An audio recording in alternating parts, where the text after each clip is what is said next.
Hello hello hello. हाँ। Hello बच्चों, नमस्कार। स्वागत है आपका अपने परिवार रोजगार विद अंकित में। तो कैसे हैं आप सब लोग?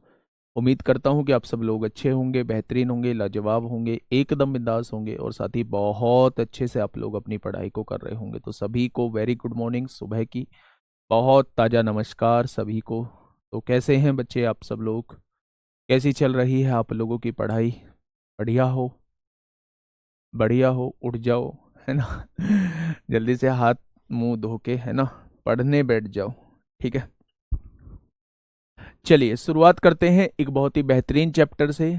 और ऐसा चैप्टर, वेटेज वाला चैप्टर मेरे दोस्त। अगर मैं बात करूं यूपीएसआई की या किसी भी एग्जाम की बात करूं, तो सबसे ज़्यादा जो वेटेज रहता है किसी भी एग्जाम में वो तीन चैप्टर्स का रहता है। परसेंटेज, प्रॉफिट लॉस और डिस्काउंट। यहाँ से बल्क में क्वेश्चन पूछे जा रहे होते हैं। परसेंटेज को हमने ऑलमोस्ट 13 क्लास में ख़त्म किया, लगभग लगभग 13 क्लास में ख़त्म किया, बहुत ही शानदार तरीके से ख़त्म किया। अब आप लोगों की प्रैक्टिस पर डिपेंड करता है कि आप उसको किस लेवल तक लेके जाते हैं, है ना। काफ़ी हद तक आपकी प्रैक्टिस पे डिपेंड करता है। तो आपको प्रैक्टिस करनी होगी, लगातार प्रैक्टिस करनी होगी। और मेरे दोस्त, वादा रहा आप लोगों से, किसी भी एग्जाम में बैठोगे तो हर एग्जाम के क्वेश्चन को ऐसा पाओगे कि हाँ, हमने क्लास में किया हुआ है। ये आपके भाई का वादा है आपसे। दूसरी बात ये है, हाँ, दूसरी बात, आज उसी में उस चैप्टर को शुरुआत करने जा रहे हैं जो वास्तव में बहुत इंटरेस्टिंग चैप्टर है, बहुत मजेदार चैप्टर है। और एक बार आप लोगों का इंटरेस्ट इसमें क्रिएट हो गया तो मेरे दोस्त, आप यकीन मानना कि बहुत मजा आने वाला है। ठीक है, तो जल्दी से एक बार रेडी हो जाइए। अगर मैं बात करूं कुछ टर्म्स की, हम लोग पहले बात कर लेते हैं कि प्रॉफिट एंड लॉस के अंदर कौन कौन सी टर्म्स का हम लोगों को यूज करना है। बच्चे, आप लोग अच्छे से जानते होंगे उन टर्म्स के बारे में, लेकिन मेरे दोस्त, मेरे साथी, बहुत सारे बच्चे हैं जो अभी फ्रेशर हैं, सबको साथ लेके चलना है। तो आप लोग समझ जाना कि अगर ज़्यादा बेसिक चीज़ें चल रही हैं तो उसमें परेशान होने की ज़रूरत नहीं है। पेशेंस रखने की ज़रूरत है। आपके हिसाब का भी माल आएगा, आपके हिसाब के भी क्वेश्चन आएंगे मेरे दोस्त।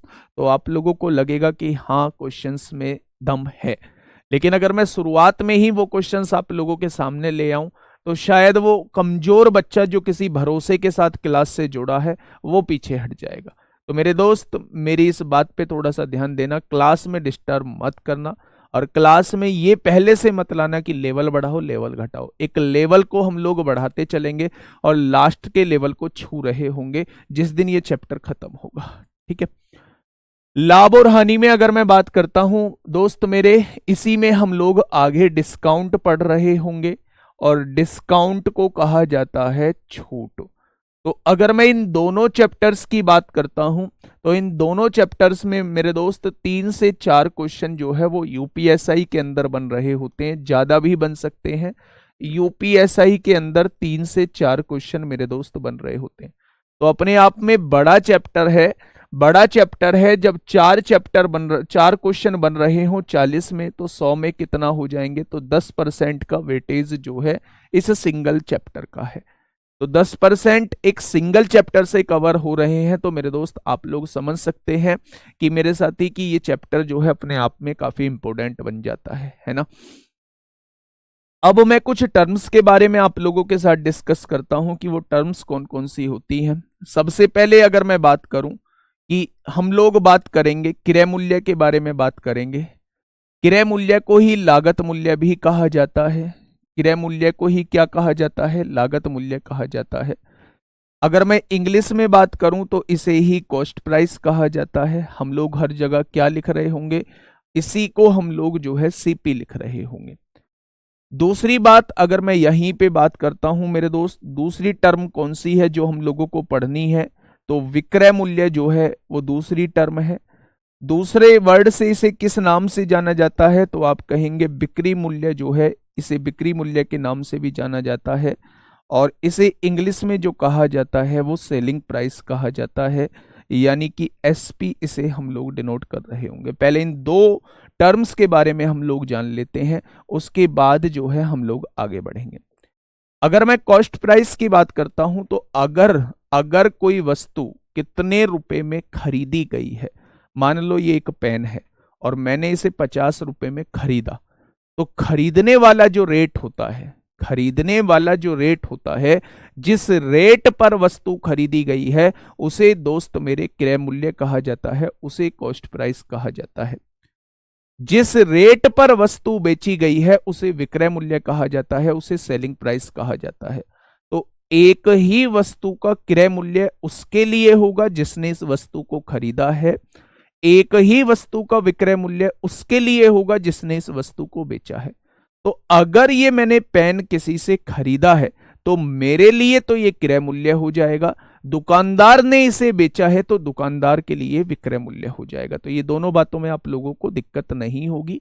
तो आगे अगर हम बात करें मेरे दोस्त, तो आगे हम लोग बात करते हैं, तीसरी जो बात आती है वो लाभ की बात आती है। तीसरी जो बात आती है वो लाभ, जिसे हम लोग प्रॉफिट कहते हैं। बच्चा बच्चा इस बात को जानता है कि लाभ कब होता है। लाभ आप लोग जानते हैं कि किसी भी चीज पर होने वाली बचत, किसी भी वस्तु पर होने वाली बचत, क्रय और विक्रय करने के बाद जो बचत होती है उसी को हम लोग प्रॉफिट कहते हैं, उसी को हम लोग लाभ कहते हैं। अगर मैं दोस्त आपसे कहूं कि लाभ आप निकालोगे कैसे, मान लो कोई चीज आपने 50 रुपए की खरीदी है और उसे 75 रुपए की बेच दिया। मान लो आपने कोई चीज 50 रुपए की खरीदी तो सीपी क्या हो जाएगा, 50 रुपए हो जाएगा। वो वस्तु जो है आपने 75 रुपए की बेच दी तो क्या उसका एसपी जो है वो 75 रुपए हो जाएगा। यहां से अगर मैं आपसे पूछूं, अपने दादी अम्मा जो पढ़े लिखे नहीं थे उनसे कहूं कि जी 50 रुपए की कोई वस्तु खरीदी गई है और 75 रुपए की बेच दी गई है, तो हमें फायदा होगा या नुकसान, तो वो एकदम से फटाफट कहेंगे कि फायदा होगा। मैं पूछूं फायदा कितना होगा, तो वो कहेंगे जी भैया 75 रुपए की बेची है, तो वो हिसाब किताब लगा के बता देंगे कि 25 रुपए का फायदा हुआ होगा। यानी कि चीज बहुत छोटी है लेकिन चीज बहुत काम की है। अगर आप लोगों से कभी भी प्रॉफिट पूछा जाता है, अगर कभी भी आप लोगों से लाभ पूछा जाता है, तो मेरे दोस्त आप विक्रय मूल्य में से क्या घटा देंगे, क्रय मूल्य को घटा देंगे। विक्रय मूल्य क्या दिया हुआ है, 75 दिया हुआ है। क्रय मूल्य क्या दिया हुआ है, 50 दिया हुआ है। तो 75 में से 50 घटा देंगे तो क्या आ जाएगा, प्रॉफिट आ जाएगा। इसी का दूसरा टर्म अगर मैं यहीं पे बात करता हूं मेरे दोस्त कि लॉस क्या होता है। लॉस क्या होता है, लॉस को कहा जाता है अगर वो हानि पूछे, अगर वो हानि पूछे हम लोगों से। तो यहां पे सेम चीज अगर एग्जांपल हम लोग लेके चलें कि मैंने कोई वस्तु खरीदी है 40 रुपए में, 40 रुपए में खरीदी है तो सीपी क्या 40 हो जाएगा। मैंने उस वस्तु को बेच दिया है दोस्त मेरे 30 रुपए का, 30 रुपए का बेच दिया है। मैं 40 का कोई सामान खरीद के लाया और मैंने उस 40 के सामान को मेरे दोस्त 30 रुपए में बेच दिया, तो कहीं ना कहीं घाटा हो गया। तो घाटे को ही क्या कहा जाता है, घाटे को ही हानि कहा जाता है। अगर मैं आप लोगों से कहूं कि घाटा कितना हुआ होगा, तो आप कहेंगे जी 40 की लाके 30 की बेच दी तो 10 रुपए का घाटा हुआ होगा। अगर मैं आप लोगों से पूछूं भाई वो घाटा निकाला कैसे है आपने, भाई वो लॉस निकाला कैसे है आप लोगों ने, तो आप कहेंगे इस बार सीपी में से एसपी घटाना होगा। सीपी में से क्या घटाना होगा, एसपी घटाना होगा। क्या इसका कहीं कोई यूज होगा, यूज है तभी तो दोस्त आपको बताया है, यूज है तभी तो आप लोगों को बताई है चीजें। सर वैकेंसी नहीं आती तो समझ ही नहीं आता, पढ़ाई कैसे करे, अब कोई होप ही नहीं दिखती। गुड़िया ये सबसे ज्यादा परेशानी होती है बाहर होने वाले कैंडिडेट के लिए।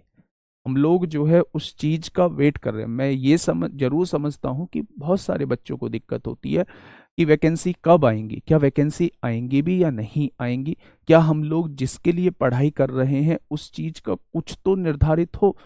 लेकिन मेरे दोस्त, मेरे साथी, मैं आप लोगों से बस इतना कहना चाहूंगा कि वैकेंसीज आएंगी, लेट आएंगी पर वैकेंसीज आएंगी। लेकिन मेरे दोस्त आप लोग एक चीज भी समझिए कि उन वैकेंसी जो आएंगी वो लिमिटेड वैकेंसी आएंगी और कंपटीशन में बच्चा बहुत है।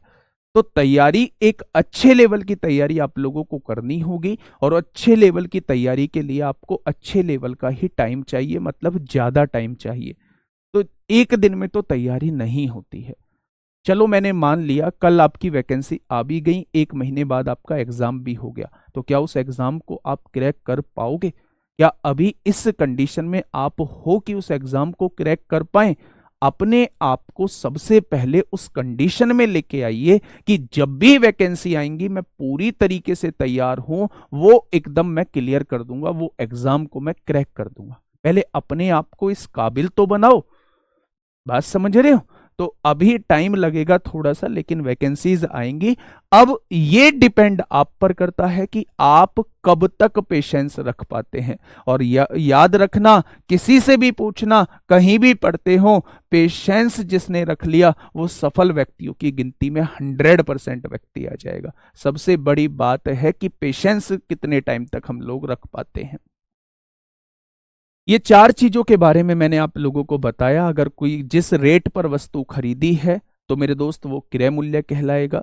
जिस रेट पर वस्तु जो है, जिस रेट पर वस्तु मैंने बेची है वो विक्रय मूल्य कहलाएगा।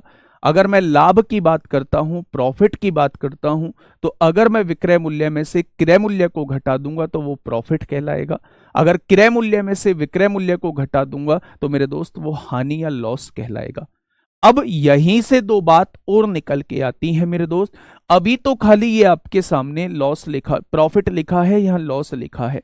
एक टर्म वो बहुत ज्यादा यूज कर रहा होता है कि अगर वो प्रॉफिट परसेंट आप लोगों से पूछ ले, लॉस परसेंट आप लोगों से पूछ ले, तो क्या करेंगे हम लोग? कुछ नहीं करेंगे, हवन करेंगे। देखो, लाभ की बात करता हूं, अगर उसने लाभ प्रतिशत आप लोगों से पूछ लिया, यानी कि वो आप लोगों से पूछ बैठा कि भैया जी प्रॉफिट परसेंट कितना होगा, प्रॉफिट परसेंट क्या होता है, तो हम लोगों को यहां फॉर्मूला याद रखने की जरूरत नहीं है कि प्रॉफिट बटे सीपी मल्टीप्लाई 100 जो होता है वो प्रॉफिट परसेंट होता है। बिल्कुल नहीं।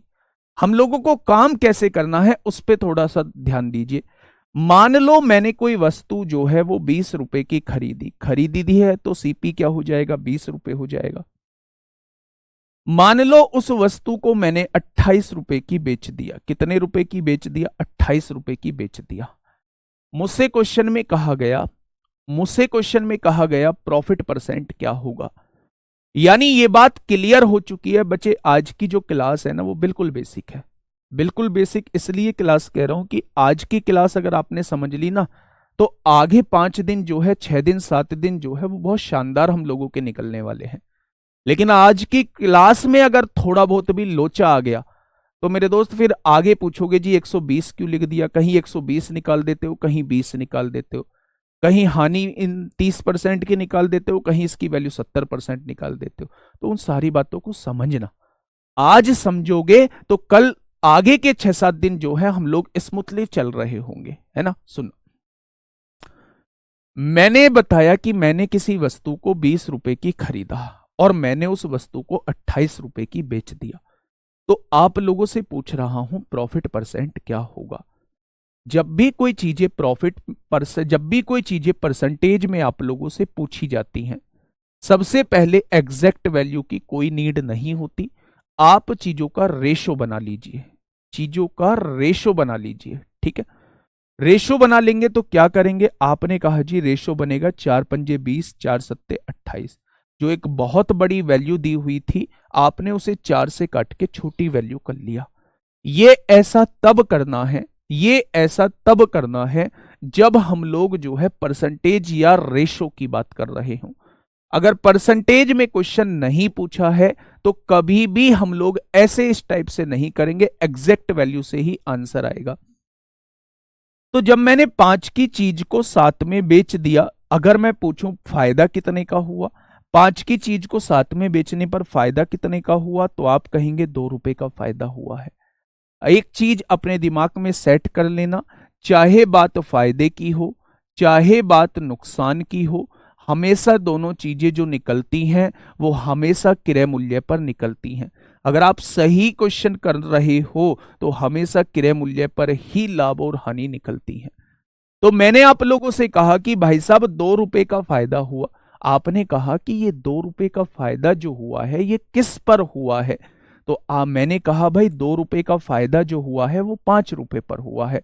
तो 100 पर कितना होगा? क्योंकि प्रतिशत का मतलब होता है 100 पर होने वाला काम।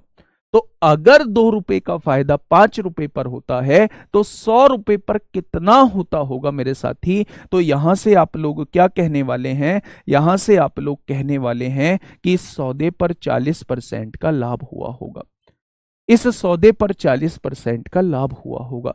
क्या अगर मैं इस क्वेश्चन को 20 और 28 से करूं तो भी आंसर उतना ही आएगा? तो मेरा जवाब होगा जी बिल्कुल आंसर उतना ही आएगा, उसमें कोई बहुत बड़ी बात नहीं है। ये बात समझ गए क्या? तो आप कहेंगे जी ये बात हम लोग बिल्कुल अच्छे से समझ चुके हैं, इस बात में तो जरा सी भी दिक्कत नहीं है। तो प्रॉफिट परसेंट जो होता है, प्रॉफिट बटे किस पर, सीपी पर इंटू 100। तो इसका एक फॉर्मूला आप लोग लिख सकते हैं कि जब भी वो आपसे प्रॉफिट परसेंट पूछेगा तो सबसे पहले हम लोगों को प्रॉफिट निकालना होगा। 5 की चीज 7 में बेची तो 2 का प्रॉफिट हो गया। प्रॉफिट होता किस पर है? तो आप कहेंगे सीपी पर होता है, तो मल्टीप्लाई 100 करना होगा क्योंकि आंसर हमसे प्रतिशत में पूछा गया है। तो ये जो होता है ये प्रॉफिट परसेंट निकालने का फॉर्मूला होता है। ठीक है, ठीक उसी तरह अगर मैं आप लोगों से कहता हूं मेरे दोस्त लॉस परसेंट कैसे निकालेंगे, ठीक उसी तरह मैं आप लोगों से कहता हूं कि लॉस परसेंट भाई साहब कैसे निकालोगे आप लोग, तो आप कहोगे जी एग्जाम्पल से समझाओ। तो अगर मैंने कोई वस्तु जो है वो 25 की खरीद ली और मैंने उस वस्तु को जो है वो कितने की बेच दिया, 19 की बेच दिया। मैंने उस वस्तु को 19 की बेच दिया। मैंने कहा कि 25 रुपए की कोई वस्तु खरीदी है और 19 रुपए की मैंने वो वस्तु बेच दी है। तो आपने कहा जी सबसे पहले तो क्लियरली दिखाई दे रहा है कि घाटा होगा। अगर मैं आपसे पूछूं कि वो घाटे का प्रतिशत क्या होगा, तो घाटे का प्रतिशत कैसे निकालेंगे? तो घाटे का प्रतिशत निकालने के लिए सबसे पहले आप लोगों को घाटा पता होना चाहिए कि घाटा हुआ तो कितने का हुआ। 25 की चीज को 19 में बेचा गया है, तो मैं पूछूं घाटा कितने का हुआ, तो आपने कहा 25 में से 19 जाएंगे तो 6 रुपए का घाटा हुआ। अभी मैं आपको बता के आया हूं, चाहे बात फायदे की हो चाहे बात नुकसान की हो, हमेशा दोनों चीजें जो निकलती हैं वो हमेशा क्रय मूल्य पर निकलती हैं या हमेशा कॉस्ट प्राइस पर निकलती हैं। तो आपने कहा 6 रुपए का घाटा हुआ, मैंने पूछा घाटा किस पर हुआ, तो आपने कहा जी क्रय मूल्य पर हुआ। तो क्रय मूल्य कितना है, 25 रुपए है। तो 6 रुपए का घाटा होता है, 25 रुपए पर होता है, तो 100 रुपए पर कितना हो जाएगा? ये आपके सामने लॉस प्रतिशत आ जाएगा, ये आपके सामने घाटा प्रतिशत आ जाएगा, जो कि कितना आया है, 24% निकल के आया है। अगर मैं आपसे पूछूं कि भाई एक जर्नल फॉर्मूला भी इसका बता दो, तो लिख लो दोस्त, ये क्या था, ये घाटा था। तो जब भी आपसे लॉस परसेंट पूछा जाता है तो ऊपर हमेशा लॉस लिखिएगा। लॉस निकलता किस पर है, तो आपने कहा प्रॉफिट की बात हो या लॉस की बात हो, हमेशा सीपी पर निकलता है। तो 100 की मल्टीप्लाई क्यों की है, क्योंकि आंसर प्रतिशत में चाहते हैं। तो ये जो होता है ये लॉस परसेंट का फॉर्मूला होता है। ये क्या होता है मेरे दोस्त, ये हम लोगों का लॉस परसेंट का फॉर्मूला होता है। ठीक है भाई, ये बात आप लोगों के समझ में आ गई? तो आपने कहा जी ये बात तो समझ में आ गई है, ठीक है। हाँ, आ जाइए दोस्त, हम लोग जो है वो 6 टर्म्स को पढ़ चुके हैं। अब जो है मैं आपको क्वेश्चन के तरीके बता रहा हूं कि क्वेश्चन कैसे कैसे पूछे जाते हैं और कहां आप लोगों को 20% निकालना है और कहां आप लोगों को 120% निकालना है। बेसिक को समझना मेरे दोस्त, ध्यान से चीजों को समझना कि एक्चुअल में ये चीजें होती क्या है। अगर मैं आप लोगों से कहता हूं, बहुत बेसिक सी चीज बता के चल रहा हूं मेरे दोस्त, शायद आपको ऐसा लगेगा कि दरोगा का बैच है और इतना बेसिक कोई कैसे बता सकता है। तो मेरे दोस्त दरोगा का बैच है, लेकिन शुरुआत से बता के और उस लेवल तक लेके जाना, उसमें अलग ही मजा है। थोड़ा सा ध्यान से सुनिएगा मेरे दोस्त। हाँ, मैंने कहा कि मैंने कोई वस्तु 1,000 रुपए की खरीदी। अगर 1,000 रुपए की खरीदी है तो क्या वो सीपी कहलाएगा? दूसरी तरफ जो है मैंने कहा कि मैंने इसे जो है वो 20% लाभ पर बेच दिया। 20% लाभ पर बेच दिया, मैंने इसे 20% लाभ पर बेच दिया। बेटा यहां से चीजें समझना, जो आपके बहुत सारे डाउट आएंगे ना, कमेंट में भी लिख लिख के आएंगे, उस डाउट का निपटारा करने की कोशिश कर रहा हूं, ध्यान से सुनना। मैंने कहा कि 1,000 रुपए की मैंने कोई वस्तु खरीदी और मैंने 20% इसे लाभ पे बेचना है। तो आपने कहा जी 1,000 रुपए की वस्तु आप खरीद के लाए हो, आपको 20% लाभ पे बेचना है, तो सबसे पहले आप क्रय मूल्य का 20% निकालोगे, तो आप कहोगे जी इस पर आप 200 रुपए लाभ के कमाना चाहते हो। आप लोग ये भी जानते हैं कि लाभ और हानि जो है वो क्रय मूल्य पर ही निकलती है। तो सबसे पहले आपने क्रय मूल्य का 20% निकाल लिया कि वास्तव में मैं लाभ चाहता हूं तो कितना चाहता हूं। तो जब आपने 1,000 का 20% निकाला तो वो 200 रुपए लाभ आया। अगर क्वेश्चन में आपसे ये पूछा जाता है कि लाभ कितना होगा, तो आप बताओगे क्वेश्चन का लाभ जो है वो 200 रुपए का लाभ हुआ होगा। ठीक है। लेकिन अगर क्वेश्चन में आपसे विक्रय मूल्य पूछा जाता है यानी सेलिंग प्राइस पूछा जाता है कि बताओ उस व्यक्ति ने उस वस्तु को कितने रुपए की बेच दिया, तो आप कहोगे जी 1,000 रुपए की तो खरीदा था, उस पर वो व्यक्ति 200 रुपए लाभ चाहता है, तो वो व्यक्ति उस वस्तु को कितने रुपए की बेच रहा होगा, तो आप कहेंगे 1,200 रुपए की बेच रहा होगा। क्या ये बात समझ में आई? यानी कि जब बात विक्रय मूल्य की होती है तो कॉस्ट प्राइस में हम लाभ को प्रॉफिट को जोड़ देंगे तो हमारे पास सेलिंग प्राइस आ जाएगा। क्या ये इतना बवाल करने की हम लोगों को जरूरत थी? तो आप कहेंगे बिल्कुल जरूरत नहीं थी। अपने मन में एक चीज मान के चलिए कि वस्तु का क्रय मूल्य, कोई भी चीज जो होती है अपने आप में 100% होती है। मैंने वस्तु का क्रय मूल्य जो है अपने मन में 100% मान लिया। अगर मैं वस्तु को 10% लाभ पर बेचना चाहता हूं, अगर मैं वस्तु को 10% लाभ पर बेचना चाहता हूं, तो क्या 10% उस पर कमाना चाहता हूं? और जब कमाऊंगा तो ज्यादा की ही बेचूंगा। यानी कि 100% की अगर मैंने कोई वस्तु खरीदी है और 10% लाभ चाहता हूं, तो क्या मैं उस वस्तु को 110% पर बेचना चाहता हूं? अगर मैं 100% पे मैंने कोई वस्तु खरीदी है और मैं 20% लाभ चाहता हूं, तो मैं उस सामान को 120% पर बेचना चाहता हूं। अगर मैंने कोई वस्तु 100% पे खरीदी है और 30% के घाटे पर बेचना चाहता हूं, तो मैं उसे 70% पर बेचना चाह रहा हूं। यानी कुल मिला के घुमा फिरा के बात जो है वो ये है कि आपको अपने मन में क्रय मूल्य को 100% मानना पड़ेगा। अगर लाभ कमाना चाहता हूं तो 100% में उतना लाभ जोड़ दोगे तो आपके सामने विक्रय मूल्य का परसेंटेज आ जाएगा। और अगर हानि पर बेचना चाहता हूं तो 100 में से उस हानि को घटा दोगे तो आपके पास विक्रय मूल्य का प्रतिशत आ जाएगा। ध्यान से सुनिए कैसे, मैंने क्या कहा है। मैंने आप लोगों से कहा कि भाई साहब मैंने एक वस्तु को 1,000 रुपए की खरीदा है, तो आपने कहा ये सीपी हो जाएगा। मैं इस वस्तु को 20% लाभ पर बेचना चाहता हूं, तो विक्रय मूल्य आपसे पूछना चाह रहा हूं। भाई 20% लाभ का मतलब होता है सामान को 120% पर बेचना। यदि मैं क्रय मूल्य का 120% निकाल दूं तो ये डायरेक्टली वो रेट आ जाएगा जिसमें 20% लाभ भी जुड़ा होगा, यानी 1,200 रुपए जो है उस वस्तु का विक्रय मूल्य भी आ जाएगा। तो चाहे आप लोग ऐसे करो कि पहले क्रय मूल्य का 20% निकाल के फिर क्रय मूल्य में आप लोग जोड़ दो, चाहे आप लोग डायरेक्टली निकाल लो।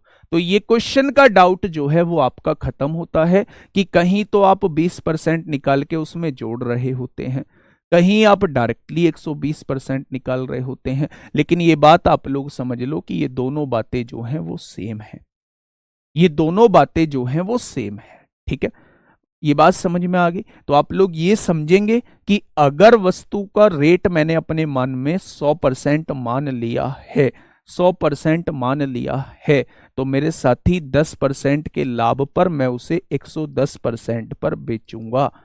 अगर मैं 20% लाभ पर बेचना चाहता हूं तो मैं उसे 120% पर बेचूंगा। अगर मैं उसे 25% लाभ पर बेचना चाहता हूं तो मैं उसे 125% पर बेचूंगा। अगर मैं उसे 40% घाटे पर बेचना चाहता हूं तो मैं 100 में से 40 गया, मैं उसे 60% पर बेचूंगा। मैं उसे 30% के घाटे पर बेचना चाहता हूं तो मैं उसे 100 में से 30 गया यानी 70% पर ही बेचना चाहता हूं। ये बात समझ में आ गई क्या? ये बात आप लोग पहले से भी जानते होंगे, बहुत सारे बच्चे होंगे जिन्हों को अभी तक बहुत कुछ नहीं मिला होगा, वो इन सारी बातों को पहले से जानते होंगे। लेकिन मेरे दोस्त यकीन मानिए कि आपको बहुत कुछ मिलेगा, थोड़ा सा पेशेंस रखिए। क्या हम कुछ क्वेश्चंस की तरफ चलें? शुरुआत करने जा रहा हूं बहुत बेसिक से क्वेश्चन से, लेकिन ऐसे क्वेश्चन जो 2023 में ऐसे एग्जाम में पूछे गए हैं जिस एग्जाम को बच्चों ने कैलकुलेटिव बताया था। मैं बात कर रहा हूं सीआरपीएफ, हेड कांस्टेबल, मिनिस्ट्रियल के कुछ क्वेश्चंस हैं। कुछ क्वेश्चंस आप लोगों को यूपीएसआई के मिलेंगे, कुछ क्वेश्चंस आप लोगों को सीएचएसएल के मिलेंगे। हर एग्जाम में दोस्त इस टाइप के क्वेश्चन पूछे गए हैं। तो क्या आप लोग रेडी हैं? रेडी हैं तो एक बार दिल से स्वागत किया जाए कि हाँ हम लोग रेडी हैं। रेशो से लगा सकते हैं, अभी आइएगा, थोड़ा सा मैदान में कूदेंगे ना जब जब हम सारी चीजें करेंगे। एक बार दिल से स्वागत किया जाए कि हाँ हम लोग रेडी हैं। बहुत शानदार। पहला क्वेश्चन आप लोगों के सामने, पहला क्वेश्चन आप लोगों के सामने है CRPF head constable ministerial 2023। CRPF head constable ministerial 2023 में आप लोगों से पूछा गया है। क्वेश्चन क्या कहना चाह रहा है? क्वेश्चन कहना चाह रहा है एक व्यक्ति एक वस्तु को 2500 रुपए में खरीदता है। सबसे पहले इस चैप्टर में दिक्कतें बहुत आती हैं, इसलिए शुरुआत से ही इस पर अच्छे से काम करना। अगर खरीद रहा है तो क्या वस्तु का क्रय मूल्य आप लोगों को दिया हुआ है? तो आपके समझ में आ गया कि वस्तु का क्रय मूल्य जो है वो 2500 रुपए मुझे दिया हुआ है। वस्तु का क्रय मूल्य जो है वो 2500 रुपए दोस्त मुझे दिया हुआ है और इसे 15% के लाभ पर बेच देता है। अच्छा एक बात मुझे बताइए, 15% लाभ पर बेच रहा है, अगर क्वेश्चन में केवल और केवल प्रॉफिट पूछा जाता तो क्या मैं क्रय मूल्य का 15% निकाल देता, डायरेक्टली प्रॉफिट आ जाता। अगर क्वेश्चन में मुझसे विक्रय मूल्य पूछना चाह रहा है कि कितने रुपए में वो वस्तु बेच रहा है, तो आप ये कहेंगे या तो आप लोग क्रय मूल्य का पहले 15% निकाल लो, इतना लाभ पे बेचना चाहता है, क्रय मूल्य में उस लाभ को जोड़ दोगे तो विक्रय मूल्य आ जाएगा। लेकिन मेरे दोस्त आप लोग डायरेक्ट करिए, अगर उसके मन में ख्याल आया है 15% के लाभ पर बेचने का, तो एकदम से दिमाग में पिक्चर क्लियर कर दीजिए कि वो 115% पर सामान बेचना चाह रहा है। भाई 100% पे तो उसने खरीदा, 15% लाभ भी कमाना चाहता है, तो वो 115% पर सामान बेचना चाहता है। तो अगर आप लोग क्रय मूल्य का 115% निकाल देंगे तो ये डायरेक्टली आप लोगों के सामने विक्रय मूल्य आ जाएगा, वस्तु का विक्रय मूल्य आ जाएगा। काटा पीटी मचाइए, 2 जीरो से 2 जीरो उड़ाइए, 25 पंजे 125 को 5 हासिल 12, 25 एकम 25 और 12 37 को 7 हासिल 3, 25 एकम 25 और 3 28 हो जाएंगे। तो एक छुटकू सा क्वेश्चन, उसका छुटकू सा जवाब 2875 इस क्वेश्चन का जवाब आ जाएगा। ठीक है भाई। नेक्स्ट क्वेश्चन, यूपीएसआई 2 दिसंबर 2021 में आप लोगों से क्वेश्चन पूछा गया है। यूपीएसआई 2 दिसंबर 2021 में आप लोगों से पूछा गया है, फटाफट बताइए।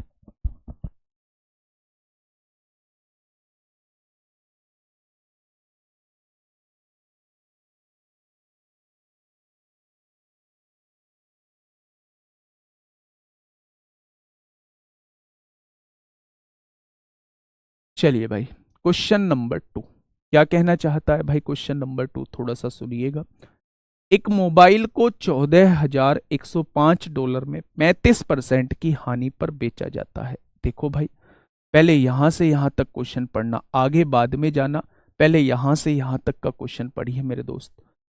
अगर वो $14,105 में बेचता है तो उसे 35% की हानि होती है, 35% की हानि होती है। लेकिन यदि वो इतने में बेचेगा तो उसे कितना लाभ या हानि होगा, वो आप लोगों से ये पूछना चाह रहा है। बड़ा ही आसान सा तरीका आप लोगों को बताऊंगा। बच्चे, जब वो 14,105 की बेच रहा है तो 105 रुपए की बेच रहा है, तो ये क्या हो जाएगा? ये विक्रय मूल्य हो जाएगा, इतने की बेच रहा है। तो उसे क्या हो जाती है? 35% की हानि। क्या 35% की हानि का मतलब है कि उसने सामान को 65% पर बेच दिया होगा? भाई साहब 100% तो क्रय मूल्य होता है, 35% की उसे हानि हुई, और 35% की हानि का मतलब है 100 में से 35 गया, तो उसने सामान को 65% पर बेच दिया गया होगा। यानी कि 14,105 रुपए भी विक्रय मूल्य है और 65% भी विक्रय मूल्य है। तो अगर वो 1 रुपए की उस वस्तु को बेच रहा होता तो बेटा उसे होने वाली हानि जो होती, उसे होने वाली हानि जो है वो इतने की होती, होती या नहीं? लेकिन मेरे दोस्त उसने कहा है 28,210 रुपए में बेचने पर उसे क्या होगा, तो वो एक की वैल्यू नहीं पूछना चाह रहा, वो आप लोगों से 28,210 रुपए की वैल्यू पूछना चाह रहा है। वो एक की वैल्यू नहीं पूछना चाह रहा, वो 28,210 रुपए की वैल्यू पूछना चाह रहा है। तो आप कहेंगे 14,105 से 2 बार कट जाएगा, 28,210 कट जाएगा, तो 65 दूनी कितना हो जाएगा, 130% हो जाएगा। ये 130% किसकी वैल्यू आई है, ये 28,210 की वैल्यू आई है। यानी अगर वो सामान को 28,210 रुपए में बेचता है तो दूसरी तरफ जो है वो 130% पर बेच रहा होता है। या 130% पर बेचने का मतलब है कि सामान पर 30% का प्रॉफिट हो रहा होगा। 100 से ऊपर जितना भी प्रतिशत होता है वो बच्चे लाभ कहलाता है, 100 से नीचे जितनी भी प्रतिशत होती है वो हानि कहलाती है। तो अगर इस रेट में वो बेच रहा है तो इस रेट की वैल्यू 130% है। 130% का मतलब होता है मेरे दोस्त सामान को 30% लाभ पर बेचना। क्या ये बात समझ में आ गई? तो केवल इतना सा काम हम लोगों को करना था मेरे साथी, हम लोग उतना सा काम जो है वो निपटा चुके हैं। ठीक है, दोबारा से समझ लीजिए, एक मोबाइल को इतने रुपए में बेचा जाता है तो 35% की हानि होती है। जैसे ही हम लोगों ने 35% की हानि को पढ़ा, हम लोगों के दिमाग में एकदम से चीजें क्लिक की, यार 35% की हानि है तो सामान को 65% पर बेचा गया होगा। तो हमने एक तरफ लिख दिया सामान को 65% में बेचा गया है। उसने कहा नहीं, सामान को 14,105 रुपए में बेचा गया है। तो 14,105 की वैल्यू 65% दी है, तो एक की वैल्यू कितनी आ जाएगी, 65/14,105 आ जाएगी। लेकिन उसने कहा है 28,210 रुपए में बेचे जाने पर, 28,210 रुपए में बेचे जाने पर क्या होगा? तो मेरे दोस्त अगर एक की वैल्यू इतनी है तो 28,210 की वैल्यू क्या होगी, 130% आ जाएगा। यानी कि अगर आप इतने रुपए में वस्तु को बेच रहे होते हो तो दूसरी तरफ विक्रय मूल्य ये आता है, और इसका विक्रय मूल्य आने का मतलब है कि सामान को 30% के प्रॉफिट पर बेचा गया होगा। ठीक है, बात समझ में आ गई क्या? आगे बढ़े मेरे दोस्त, बहुत शानदार, बहुत शानदार। नेक्स्ट क्वेश्चन आप लोगों के सामने है, क्वेश्चन नंबर 3। बताइए, क्वेश्चन नंबर 3 आप लोगों के सामने है, जल्दी से बताइए। ये जो क्वेश्चन है ये बेसिक क्वेश्चन चल रहे हैं अभी, फटाफट से बताइए इस क्वेश्चन का जवाब क्या होगा। एक पुस्तक का बिक्री कर यानी सेल्स टैक्स सहित विक्रय मूल्य 956.34 है, यानी कि इसमें सेल्स टैक्स जुड़ा हुआ है और उसका विक्रय मूल्य कितना दिया हुआ है, 956.34 दिया हुआ है। बिक्री कर की दर जो है वो 10% है, यानी 10% इसमें टैक्स भी जुड़ा हुआ है। यदि दुकानदार को 15% का लाभ होता है, यानी इतने रुपए में बेचने पर दुकानदार को 15% का लाभ होता है, यानी इसमें 15% लाभ भी जुड़ा हुआ है, तो पुस्तक का क्रय मूल्य क्या होगा, यानी वो 100% की वैल्यू आपसे पूछना चाह रहा है। भाई क्रय मूल्य तो 100% ही होता है। ये बहुत प्यारा क्वेश्चन है, थोड़ा सा ध्यान से सुनिएगा। हाँ सर, ऊपर नीचे वैल्यू नहीं पता चलती कौन सी होंगी, 65 की 100 क्यों नहीं लिखी है? 65 की 100 क्यों नहीं लिखी है? क्योंकि इधर परसेंटेज में ही आंसर लाना है, परसेंटेज हटानी नहीं है। तो अगर एक की वैल्यू इतने परसेंट है तो इतने की वैल्यू कितने परसेंट हो जाएगी, 130% हो जाएगी। और 130% का मतलब सामान को 30% प्रॉफिट पे बेचा गया है, इसलिए मैंने नीचे 100 नहीं लिखा है। ठीक है। वास्तविक लाभ या हानि आपसे पूछा है, लाभ होगा या हानि, तो 100 से ऊपर आता है तो प्रॉफिट होगा, 100 से नीचे आता है तो लाभ होगा। तो इसमें 100 से ऊपर 30% आ रहा है तो 30% का प्रॉफिट होगा। ठीक है, चलिए क्वेश्चन नंबर 3 समझिए। पहले क्वेश्चन को समझिए, उसके बाद हम लोग आगे बढ़ेंगे। क्वेश्चन ने कहा है एक व्यक्ति या एक दुकानदार जो है एक सामान को 956.34 रुपए में बेचता है, यानी यह विक्रय मूल्य आप लोगों को दिया हुआ है। उसने कहा है इसमें बिक्री कर भी जुड़ा हुआ है, यानी कि सेल्स टैक्स भी जुड़ा हुआ है।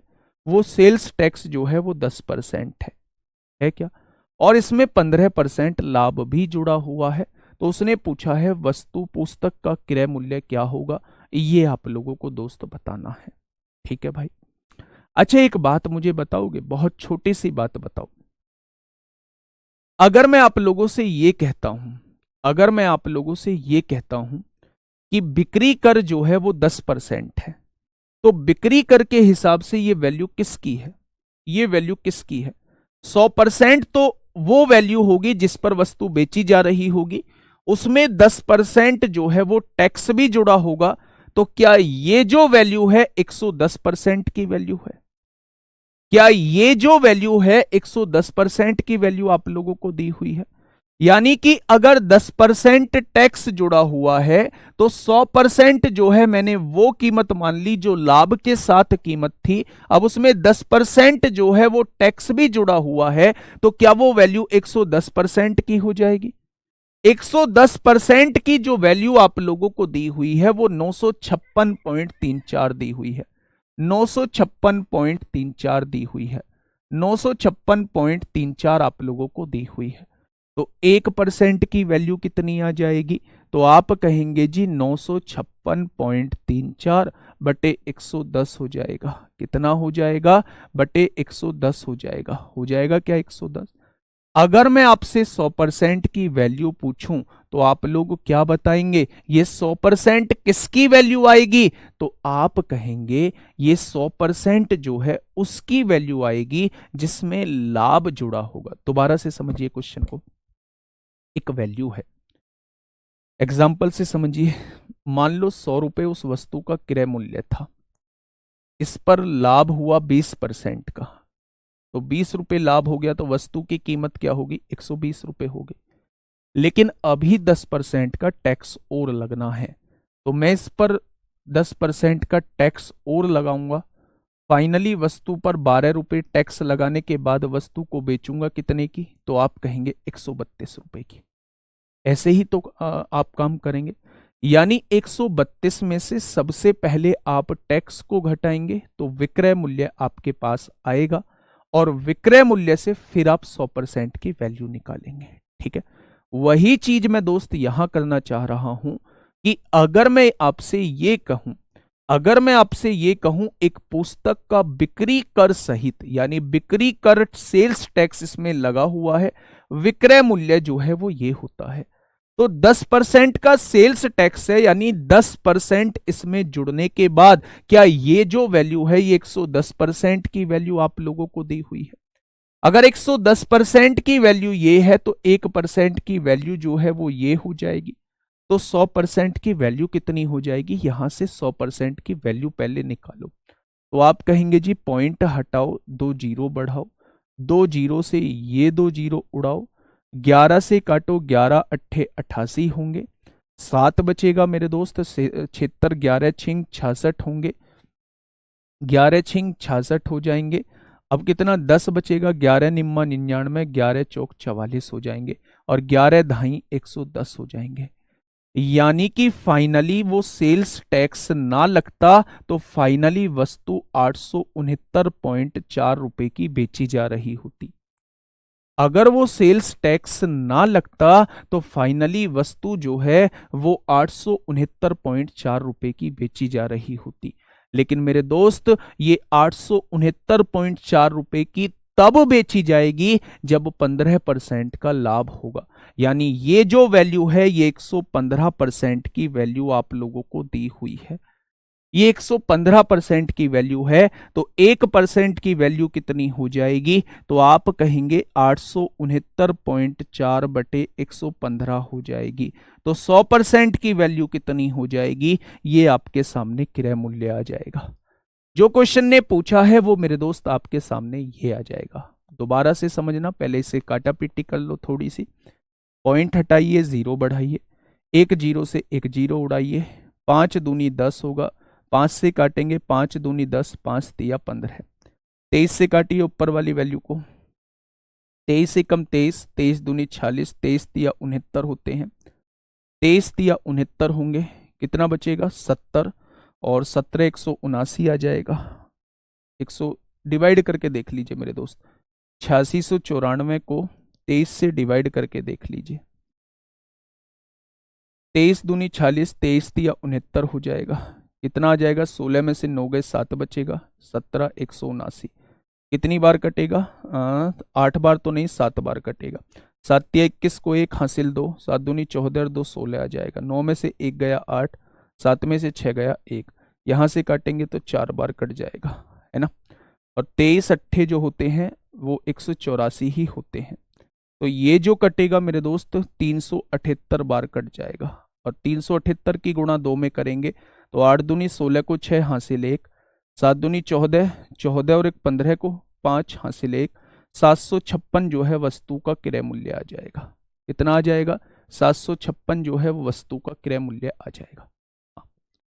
ठीक है। दूसरा तरीका आप ऐसे कर सकते थे कि आप इन दोनों का एक साथ निकाल लेते रामबाण फॉर्मूले से, 10 प्लस 15 और प्लस 10 गुणा 15 बटे 100, उसकी वैल्यू को इसके बराबर लिख देते, वहां से 100% की वैल्यू निकाल लेते। ठीक है, मैं दोबारा से क्वेश्चन को समझाने की कोशिश करता हूं, ध्यान से समझना, परेशान होने की बिल्कुल भी जरूरत नहीं है। दूसरा तरीका भी इसका बता दूंगा। सबसे पहले एक वैल्यू है, मैंने एक सामान को, पहले तो सबसे पहले आगे ये समझो कि 100 रुपए की वस्तु की कीमत थी, 20% के लाभ पर मैंने वस्तु बेचनी है, तो 20% के लाभ पे मैं वस्तु को 120 रुपए की बेचता, लेकिन जितने की बेचता उस पर फिर टैक्स लगा दिया गया है, 10% का टैक्स लगा दिया गया है। अब फाइनली मैं 132 रुपए का सामान बेच रहा हूं। 100 रुपए की वस्तु को 132 रुपए में बेच रहा हूं, इसमें लाभ भी जुड़ा हुआ है, इसमें सेल्स टैक्स भी जुड़ा हुआ है, इसमें लाभ भी जुड़ा हुआ है, इसमें सेल्स टैक्स भी जुड़ा हुआ है। तो आप कहेंगे जी बिल्कुल जुड़ा हुआ है। अगर मैंने आपसे कहा कि 10% सेल्स टैक्स जुड़ने के बाद जो है कीमत ये हो जाती है, 10% सेल्स टैक्स जुड़ने के बाद कीमत ये हो जाती है, तो आप ये मान के चलिए कि 110% की वैल्यू आप लोगों को दी हुई है। यानी 110% की वैल्यू जो है, 110% की वैल्यू जो है वो 956.34 आप लोगों को दी हुई है। तो 1% की वैल्यू इतनी आ जाएगी, तो 100% की वैल्यू आ जाएगी 869.4। वो 100% की वैल्यू जो आई है वो हम यहां पहुंच चुके हैं, वस्तु के विक्रय मूल्य पर पहुंच चुके हैं। इसका मतलब वस्तु का विक्रय मूल्य जो है 869.4 आ चुका है। उसने कहा है कि वस्तु का विक्रय मूल्य 869.4 है, इसमें 15% का लाभ जुड़ा हुआ है। यानी ये जो वैल्यू है ये 115% की वैल्यू आप लोगों को दी हुई है। तो 115% की वैल्यू को मैंने इसके बराबर लिख दिया, तो 1% की वैल्यू को इसके बराबर लिख दिया। और मैं आप लोगों से पूछना चाह रहा हूं 100% की वैल्यू, मैं आपसे पूछना चाह रहा हूं 100% की वैल्यू निकाल दी तो 756 आ गया। ठीक है, डायरेक्ट 125 नहीं लिखेंगे।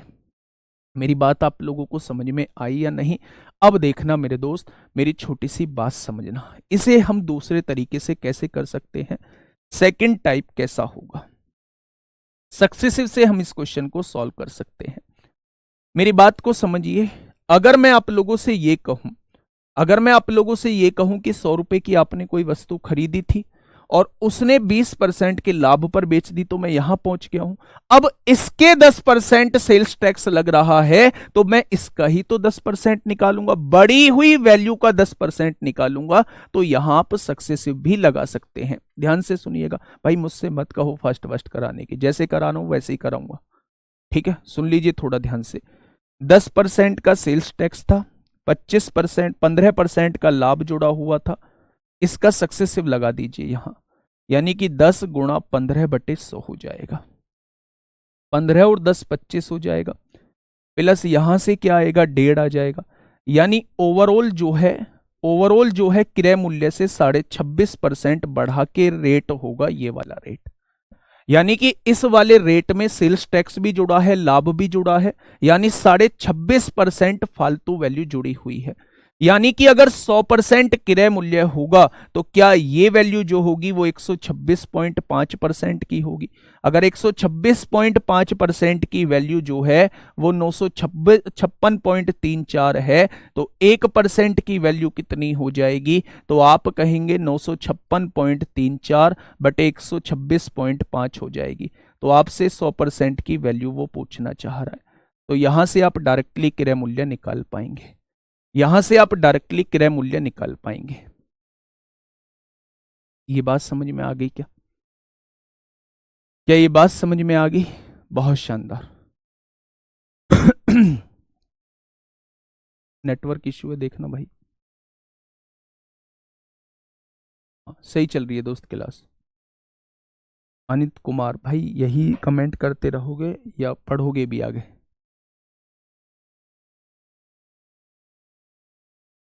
ये बात समझ में आई या नहीं? भाई टाइप वाइज ही करा रहा हूं मैं इसको। शुरुआत में जो है वो बेसिक क्वेश्चन है, वो बेसिक क्वेश्चन है। आप लोग ये बात समझ गए होंगे, बस इस बात को ये समझ लो कि ये जो मूल्य है ना, इसमें सेल्स टैक्स भी जुड़ा हुआ है, सेल्स टैक्स भी जुड़ा हुआ है, प्लस प्रॉफिट भी जुड़ा हुआ है। दोनों का पहले सक्सेसिव निकालना पड़ेगा। 10% सेल्स टैक्स है, 15% प्रॉफिट है, दोनों का सक्सेसिव लगा के निकाला, यानी इसमें 26.5% जुड़ा हुआ है क्रय मूल्य से ज्यादा। तो 100 में 26.5 जोड़ेंगे, ये वैल्यू जो है 126.5 की है। तो 1% की वैल्यू कितनी हो जाएगी, इतनी हो जाएगी। तो 100% की वैल्यू कितनी हो जाएगी?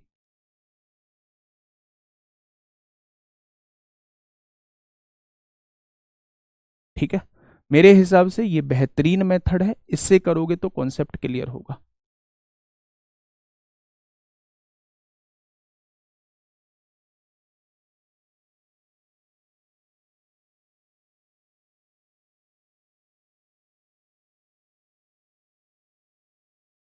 क्लास में कोई दिक्कत आ गई है भाई?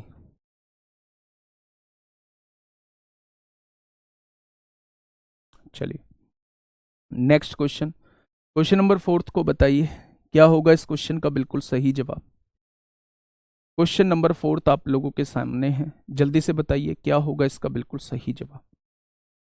क्वेश्चन ने कहा है मेरे दोस्त कि 12% लाभ कमाने के लिए एक दुकानदार एक टेलीविजन को 22,400 में बेचता है। ध्यान से सुनिए, 12% लाभ कमाना है। अगर 12% लाभ कमाना है तो क्या मैं सामान को 112% पर बेचूंगा? अगर 12% लाभ कमाना है तो क्या सामान को मैं 112% पर बेचूंगा? 112% पर मैं बेच रहा हूं और उसने जो विक्रय मूल्य दिया है वो 22,400 दिया है, यानी कि 112% की वैल्यू जो है वो 22,400 उसने दी हुई है। तो 1% की वैल्यू कितनी हो जाएगी? तो आप कहेंगे 1% की वैल्यू जो है वो 22,400 बटे 112 हो जाएगी। क्या 1% की वैल्यू आपके सामने आ चुकी है? अब क्वेश्चन ने कहा क्या है, क्वेश्चन ने कहा है यदि वह दुगना लाभ चाहता है, पहले 12% चाहता था, अब जो है वो 24% लाभ चाहता है। भाई दुगना लाभ तो तभी होगा जब आप दुगना परसेंटेज कर देंगे। अब वो 24% लाभ चाहता है, तो टेलीविजन का विक्रय मूल्य क्या होगा? टेलीविजन का विक्रय मूल्य जो है वो क्या हो जाएगा? यानी कि अगर 24% लाभ चाहता है तो वो क्या सामान को 124% पर बेचना चाहता है? तो अगर 1% की वैल्यू इतनी है तो वो आपसे जस्ट 124% की वैल्यू पूछना चाह रहा है।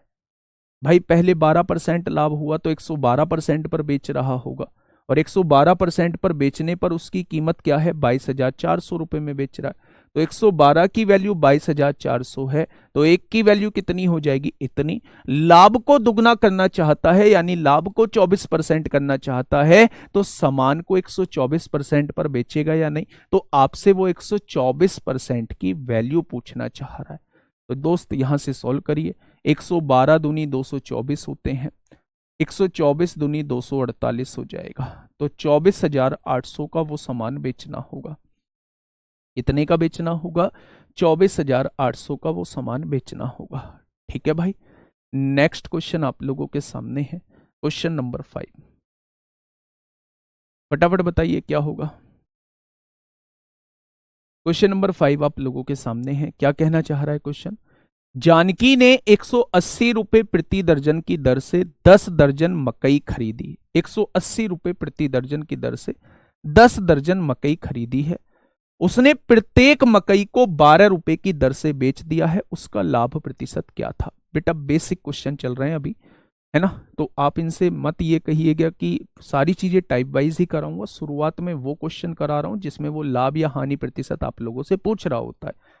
वो डिफरेंट डिफरेंट टाइप के क्वेश्चन होते हैं। ठीक है, अब देखना मेरी बात को थोड़ी सी समझना। जानकी ने क्या किया है, 180 रुपए प्रति दर्जन की दर से, यानी 180 रुपए में कितनी खरीदी है, 12 खरीदी है। तो एक का कितना आ जाएगा, तो आप कहेंगे एक का रेट जो आ जाएगा वो 15 रुपए आ जाएगा। आएगा या नहीं भाई, यही तो कहा है। 180 रुपए प्रति दर्जन, प्रति दर्जन मतलब एक दर्जन की कीमत जो है वो 180 रुपए है, और एक दर्जन में होती है 12 वस्तु, तो एक वस्तु का रेट जो है वो 15 रुपए आ जाएगा। कितनी खरीदी है कितनी नहीं खरीदी है मुझे कोई मतलब नहीं है, मुझे ये पता है कि 15 रुपए की एक वस्तु खरीदी गई है। क्वेश्चन ने कहा है उसने प्रत्येक मकई को 22 रुपए की दर से बेच दिया है, यानी उसने प्रत्येक मकई का रेट कितना दिया है, 22 रुपए में बेच दिया है। यानी मेरे पास जो है 15 रुपए क्रय मूल्य भी मेरे पास है और 22 रुपए विक्रय मूल्य भी मेरे पास है। तो क्वेश्चन ने कहा है लाभ प्रतिशत क्या होगा। तो 15 के सामान को 22 में अगर मैं बेच दूंगा तो लाभ कितने का होगा, तो आप कहेंगे 7 का होगा। लाभ होता किस पर है, तो हमेशा क्रय मूल्य पर होता है। तो 100 पर कितना हो जाएगा, तो आप कहेंगे 5 दूनी 10 हो जाएगा, 5 तिया 15 हो जाएगा, 140/3 हो जाएगा। और 140/3 का मतलब होता है 3 चौक 12 होगा, 2 बचेगा, 3 छिंग 18, 46.66% आ जाएगा। कितना आ जाएगा, 46.66% आ जाएगा। यानी इस सौदे पर लाभ कितना होगा, इस सौदे पर बेटा 46.66% का लाभ हो जाएगा।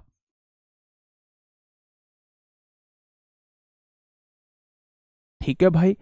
एक दर्जन यानी 12 वस्तु 180 रुपए की, तो एक वस्तु कितने रुपए की, 15 रुपए की। अच्छा, एक वस्तु का रेट क्यों निकाला, क्योंकि हमें बेचने वाला एक ही वस्तु का रेट दिया हुआ था।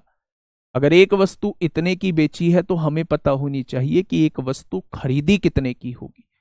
एक वस्तु की बात हो रही है तो हमें यहां भी एक ही वस्तु का रेट निकालना होगा। एक वस्तु खरीदी कितने की होगी, तब जाके हम लोग लाभ या हानि प्रतिशत निकाल पाएंगे। नेक्स्ट क्वेश्चन नंबर 6, फटाफट बताइए। क्वेश्चन नंबर 6 क्या कहना चाह रहा है। क्वेश्चन नंबर 6 कहना चाह रहा है मेरे दोस्त, यदि लागत मूल्य, लागत मूल्य मतलब सीपी की बात हो रही है, लागत मूल्य जो है वो विक्रय मूल्य का 72% है, यानी एसपी का 72% आप लोगों को दिया हुआ है। एसपी का 72% आप लोगों को दिया हुआ है। सीपी जो है वो एसपी का 72% आप लोगों को दिया हुआ है। तो उसने कहा लाभ प्रतिशत क्या है। मेरे दोस्त यहां से एसपी उठाइए, यहां एसपी ले जाइए, गुणा में है इधर जाके भाग में चला जाएगा। ठीक है, काटा पीटी मचाइए, 4 से काटिए 18 बार, 4 से काटिए 25 बार, यानी कि वस्तु का क्रय मूल्य कितना है, 18 रुपए। वस्तु का विक्रय मूल्य कितना है, 25 रुपए। यानी 18 के सामान को हमने कितने में बेच दिया, 25 में। तो फायदा कितने का कमा लिया भाई, फायदा जो होगा वो 7 रुपए का फायदा हो जाएगा। और फायदा होता किस पर है, हमेशा हमेशा क्रय मूल्य पर होता है। तो 100 पर कितना हो जाएगा? यहां से काटा पीटी मचाइए, 2 से काटिए 50 बार कटेगा, 2 से काटिए 9 बार कटेगा, यानी कि 350/9 आ जाएगा। और 350/9 का मतलब होता है 9 तिया 27 हो जाएंगे। कितना होगा मेरे दोस्त? 27 और 8 80 हो जाएगा, 9 अट्ठे 72 हो जाएंगे, 8 बचेगा, 9 अट्ठे 72, 38.8 आ जाएगा। यानी कि क्वेश्चन का जवाब जो है वो ऑप्शन नंबर सी आ जाएगा। अगर लागत मूल्य को जो है विक्रय मूल्य का 72% बोला है, तो इसका मतलब उसे जो लाभ हुआ होगा वो 38.8% का लाभ हुआ होगा। ठीक है भाई, ये नेक्स्ट क्वेश्चन जो है वो आपके लिए मेरे साथी होमवर्क है। आज बहुत स्लो चले थे, लेकिन इस क्लास को बहुत अच्छे से कर लेना। कल की स्पीड थोड़ी सी बढ़ाने की कोशिश करेंगे, और कल जो है कोशिश करेंगे कि हम लोग उस टाइम पीरियड में 18-20 क्वेश्चन को कर पाए, है ना भाई। चलिए फिर मिलते हैं कल एक बेहतरीन क्लास के साथ। दोस्त आज की क्लास जो है बिल्कुल बेसिक थी, उन बेसिक चीज़ों को जरूर कर लेना। ठीक है, ओके, टाटा बाय बाय, धन्यवाद।